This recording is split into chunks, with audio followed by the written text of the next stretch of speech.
jokalari oso txarra nintzen eta, bueno, unibertsitatean nengoen, baina kirol zuzendari kurtsoak eta scouting kurtsoak eta entrenatzaile kurtsoak hasi nintzen ikasten. Eta, bueno, 19 urterekin entrenatzaile postuan hasi nintzen lan egiten eta pixkanaka esperientzia hartu nuen eta konfiantza ere hartu nuen eta oso pozik nago.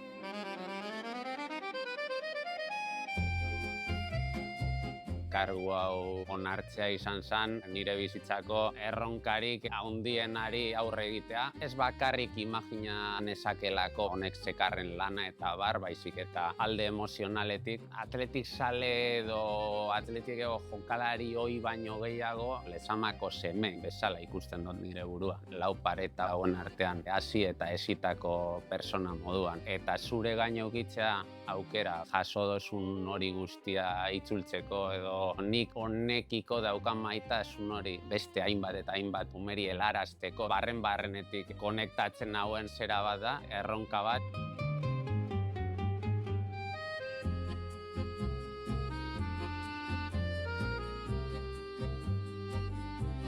Lan ikaragarria daukagu, lan oso polita, baina zaila da dana ondo mantentzea eta ekilibrio hori zure bizitzan ere mantentzea. Baina nire alboan pertsona ugari daukat lan egiten, lan ikaragarria egiten, eta azken urteetan atletikek argi dauka arlo honetan asko inbertitu behar duela, eta oso pozik nago.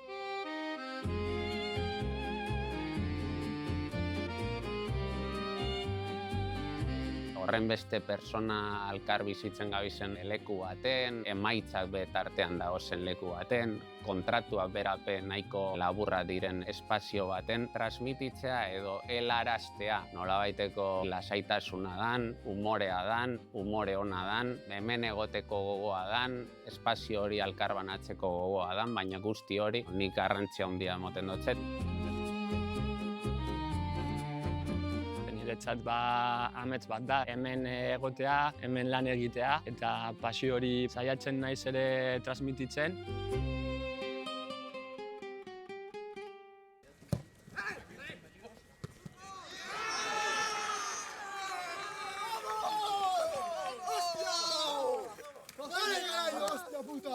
Beti hitz egiten ari gara errendimendua zentroa, baina zer da errendimendu zentro bat, edo nola bihurtu aldugu Lezama errendimendu zentro batean.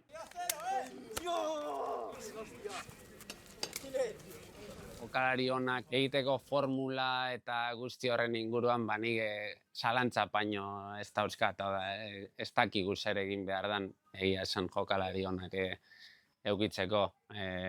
Garrantzitsuena da onenak ikustea ahalik eta bizkorren, garrantzitsuena da ahalik eta gehien entrenatzea, ahalik eta ondoen, zer da ahalik eta ondoen.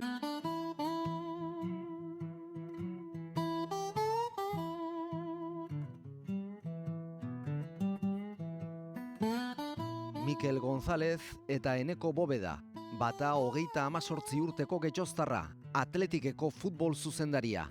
Bestea 37 urteko Durangarra, Lezamako zuzendaria. Euren esku dago neurri batean Lezaman dabiltzan neskamutilen garapena.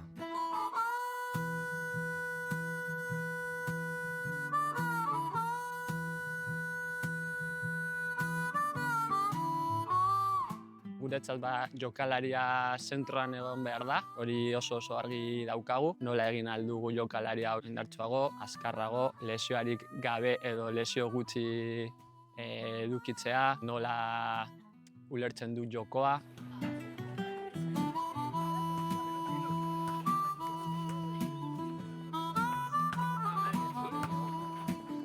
Interesgarria da hurbiltasun horretatik saiatzea ulertzen nor dan, zer dan neskamutil bakotxa, baina are eta garrantzitsuagoa esango nuke dela zer garen gu euren aurrean. Eta zer isladatzen dugun, ezer isladatu nahi ez dugunean, estrategia edo taktikari gabe gabizenean euren aurrean.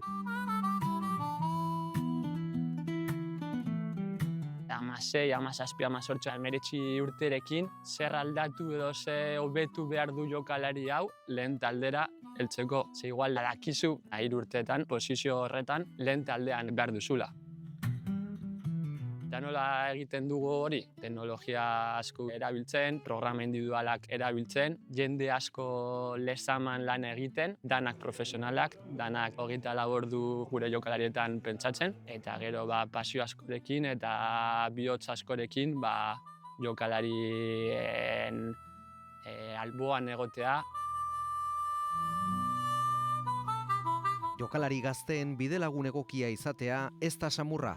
Are gehiago, elitera heltzeko presioa tartean dagoenean. Saiatzen gara ekiditen osasungarri iruditzen ez zaizkigun egoera. Klubak ardura hori badauka. Gertatzen dena da, futbolarekiko eta errendimentuarekiko autu hau egiten duena nolabait, zaila dela presiorik gabe egitea. Baina batzutan ez dakizu jokalari baten aurrera egiteko motorea edo zer dan. Presioa bera ez etedan batzutan impulsoa aurrera pauso batzuk emateko, ezta? Estrukturan atletikek asko inbertitu du azken urteetan, teknologian ere bai, datan ere bai. Orain guretzat oso erraza da jokalari baten informazioa 3 edo 4 segundutan dana ateratzea, bideo individualak ateratzea, psikologikoki, fizikoki, ikasketan, familia eta data hori jokalarien hobekuntzarako erabiltzen ari gara.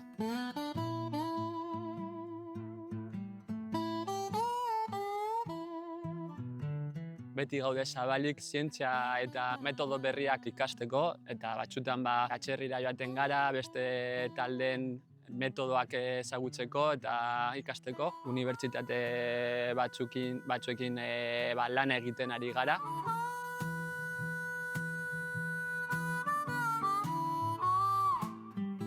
Ehunetik 1 edo 2 edo 0,5 jokalaria hobetu ahal baduzu, asko izango da.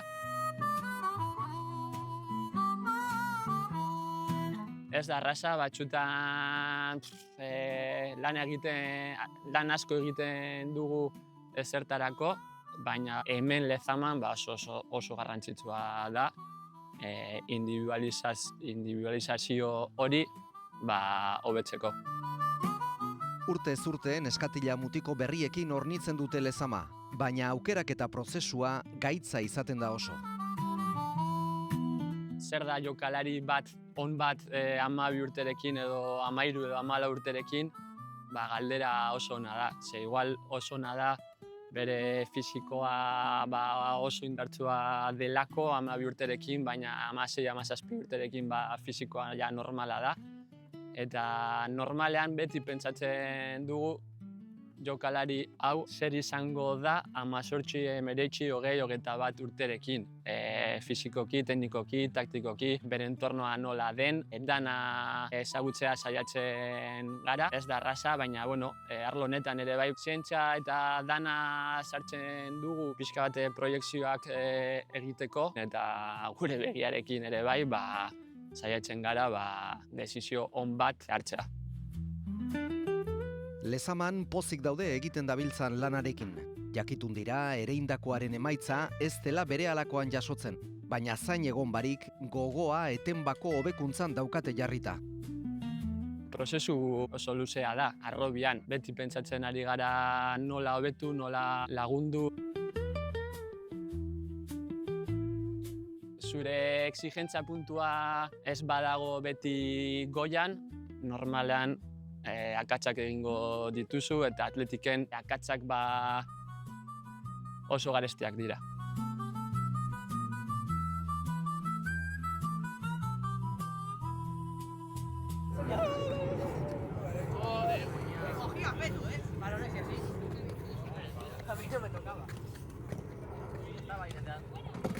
Atletikek badauka, nire ustez, badauka abantaila bat, bere errelatoaren abantaila, bere berezitasunaren, bere unikotasunaren abantaila, horretan exigenteak izateko, batez ere guretzako eta gure barrura begira. Helduei nik usteot erantzunkizun gehiago dagokigulako, baina gero hortik hasita gure jokalariek ere hori usaintzeko eta giro horren barruan hesiak izateko.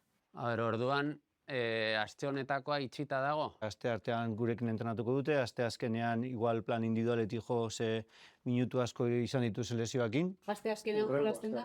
Bai, Partidu baino bat leno. Aste azkenean da partidua, aste arterako ja eginda egon behar da. hori da. Direktibako kide batek esan zidan, inguratu zaitez zu baino hobeak direnez. Da gero askorik gehiago ez. Inigo Inigorena. hilabete honetan ezin du parte hartu, orduan besten bat ikusten badu bere ordez hartu Bai. daitekeela. Hor pentsatu behar dugu. Hori da. Suertez, egia esan, benetan gaur egun Nikolan sentitzen dut. Omarik ibitzen dugu ja, Eta zeo zer egingo dago. Hilabete terdi edo. Aurkitu behar dugu momentua, ia noiz izan aldan momentu egokiena hori egiteko.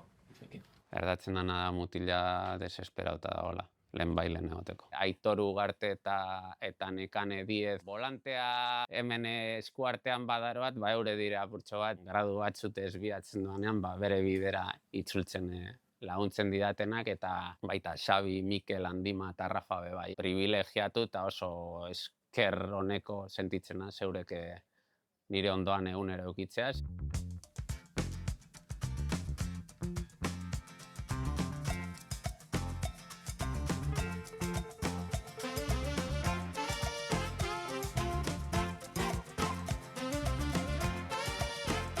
Enekok beti izan du gogo lasai eta alaiekoa izatearen ospea. Alkarrekin harmonian lan egiteari garrantzi handia ematen dio. Talante konkretu bat ordezkatu nahia badaukagu eta giro mota bat sortzeko gogoa. Olako estruktura handietan erreza dalako arrakala bat sortu, bandoak sortu, hortik alik eta indar handienarekin ihes egin, batu eta hortik izan dadila abentura, ez dakiguna luzea edo laburra izango da, baina danontzako aberasgarria eta gu honez gogoratuko duguna hemendik urte batzutara.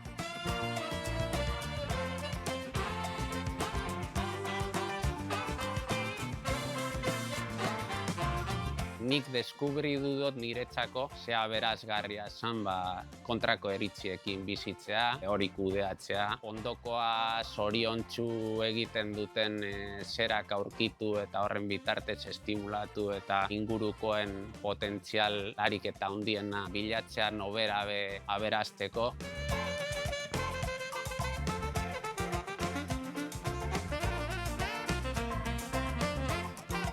Ikasten ari naiz, kontrol imposible horretan, nola bizi kontrol faltak nigan ansiedaderik sortu gabe. Dana noberaren erara egiteko espektatiba horrek apurtxu bat alde batera itxi, erakutsi benetan itsasontzian noruntza eraman nahi duzun, eta beste gauza askotan konfiantza eduki dagoen lekuan dagoen personak bere gaitasunarekin egingo duela, horretarako prestatuta dagoelako eta behar bada bere kutsua emango diola, eta horrek egiten du eramangarri bidea, ze bestela zio bakoitza transcendental eta leku bakoitzean zure estiloa eta perfekzionismo horretara jo eskero. Alde batetik osasuna galtzen da, asko, eta beste alde batetik astun edo pelma bihurtzeko arriskua da.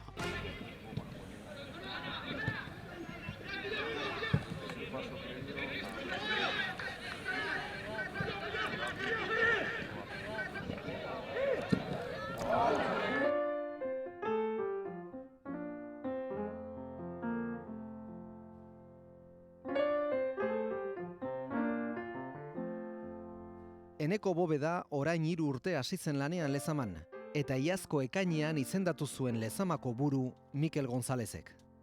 Oso garbi neukan, Lezamako zuzendaritzan Eneko lan ikaragarria egin alduela. Pertsona oso jatorra da, oso erreflexiboa. Beti jokalarien nola hobetu eta jokalariak nola lagundu pentsatzen dago. Jokalaria izan da, San Mamesen jolastu du, Lezaman jolastu du.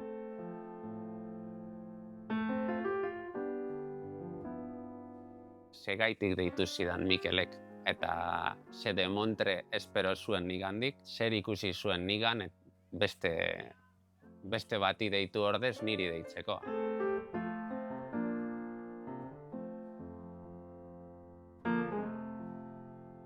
berak eman dit bigarren bizitza moduko bat futbolean, eta beti konfiantzatik, beti eskertuz, oso esperientzia gutxikin, orain segurutik atzera behiratu, eta hemen egon nintzen lehenengo urtean nire gaitasunak aztertuko banitu, igual, ez dakit, lotxa pizkat ere pasako nuke behar bada, baina konfiantza hori beti sentitzen dut, eta ez dakit nundi datorren. Baina beti ongonaz eskertuta eman zidan aukera oso zaila zelako beste edozeinek ematea, eman zidan momentua.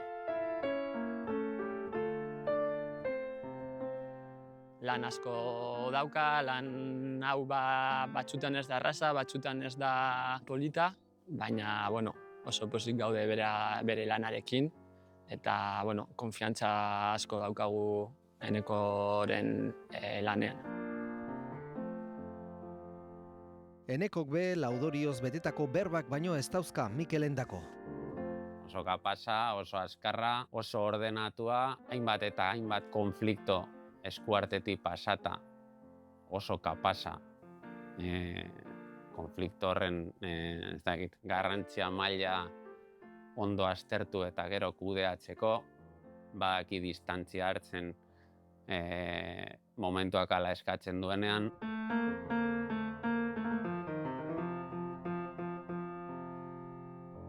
Sekula ez du bere egoa jarri erabaki bat edo beste hartzerako garaian, jente xumearekin eztabaidatu landu ditu erabakiak, beste horien artean ni neu.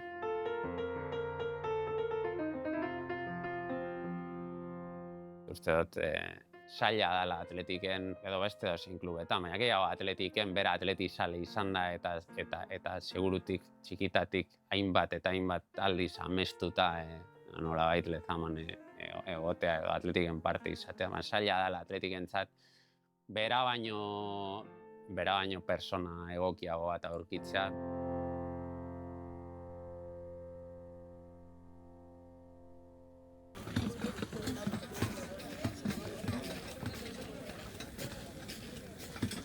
Jokalari gazteei garatzen laguntzeaz gain, Enekok beste bi helburu gauzatu gurako lituzke hurrengo urteetan.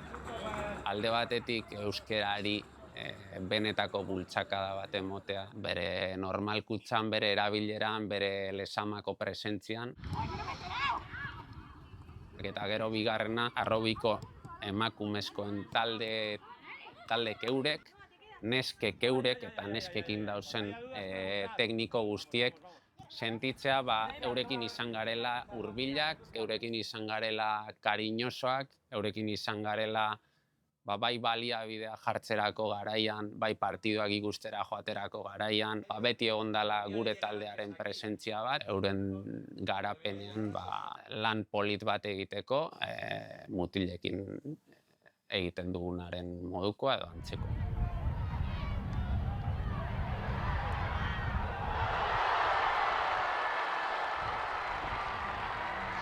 Kirol zuzendari bat daukagu emakumezko taldentzako, Xabi Arrieta, baina nik Xabi Arrietarekin asko hitz egiten dut egunero eta batzar askotan sartzen naiz, metodo hori ikasteko edo hobetzeko edo ez dakit laguntzeko batzutan.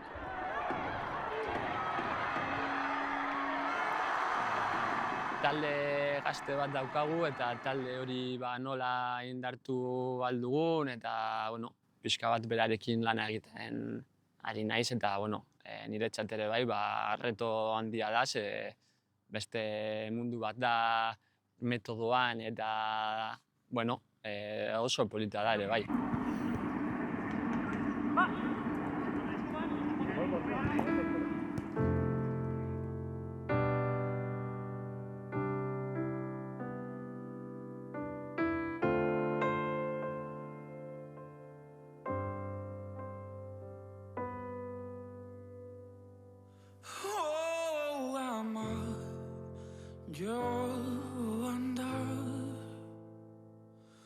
Golpeando andar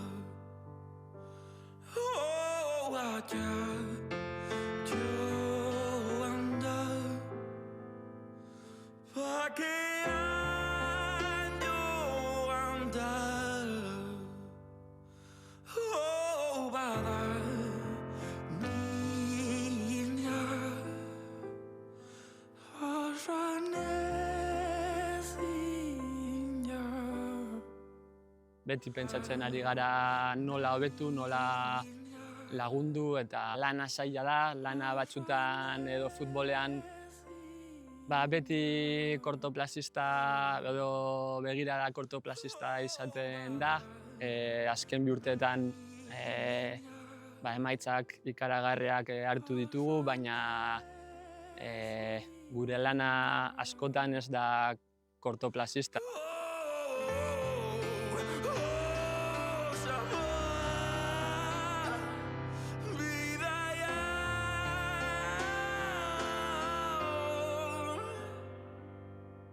Atletik ikusten dut gegoz betetako begi hauetatik, ikusten dut hemengo kakanajo pilo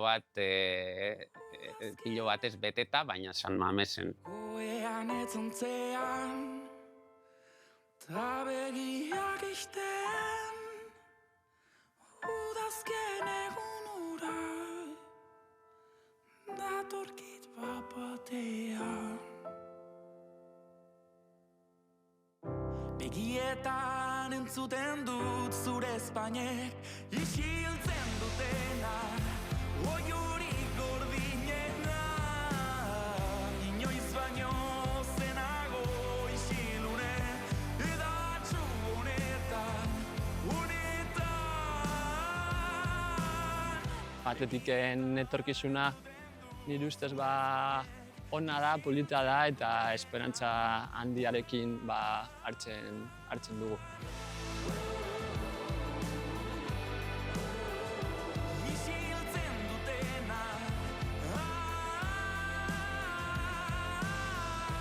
Atleti euskaldun bat, atleti konprometitu bat, eta kluba salbu dago. Gurekin edo gu barik, etorriko dira beste batzu, segurutik gu baino hobeto egingo dutena, gure lana, baina zerbait magikoa hemen badago, eta futbolaririk ez da faltako. Baten bat horren arduraz badabil, futbolaririk ez da faltako. Urte hobe eta txarragoekin, baina bintzat inor ez daitela arduratu, futbolarik ez dela faltako. Oh, ama, lastan, oregongo da. Oh, allá.